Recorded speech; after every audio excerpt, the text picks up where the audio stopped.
हा संत तुकाराम महाराजांचा अतिशय प्रसिद्ध आणि आर्ततेने भरलेला अभंग आहे। यामध्ये त्यांनी पंढरपूरच्या विठ्ठलाचे सगुण रूप पाहण्याची तीव्र इच्छा व्यक्त केली आहे। या अभंगाचा मराठी भावार्थ खालीलप्रमाणे आहे। अभंग भावार्थ। करकटावरी तुळशीच्या माळा, ऐसे रूप डोळां दावीन हरी।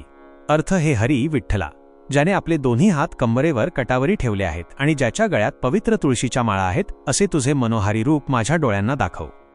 ध्रुव, ठेविले चरण दोन्ही विटेवरी। ऐसे रूप हरी दावीन डोळां। अर्थ, ज्याने आपले दोन्ही चरण पाय विटेवर समचरण ठेवले आहेत, असे ते विटेवर उभे असलेले तुझे रूप मला पाहू दे, हीच माझी मुख्य मागणी आहे।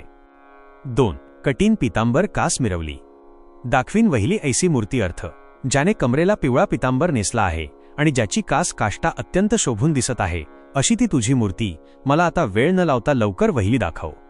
3. गरुड पारावरी उभा राहिलासी, आठवे मानसीन ते चिरूप। अर्थ, तू मंदिरासमोरच्या गरुड पारावर उभा राहिला आहेस, माझ्या मनात रात्रंदिवस फक्त आणि फक्त त्याच रूपाची आठवण येत आहे। 4. झुरोनी पांजरा होऊ पाहे आता, येई पंढरीनाथा भेटावया। अर्थ, तुझ्या विरहाने आणि आठवणीने झुरून आता माझ्या शरीराचा केवळ पिंजरा, हाडांचा सांगाडा व्हायची वेळ आली आहे।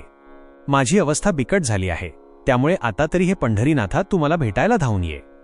5. तुका म्हणे माझी पुरवावी आस, विनंती उदास करू नये। अर्थ, संत तुकाराम महाराज म्हणतात, हे देवा, तू माझी एवढी इच्छा आस पूर्ण कर।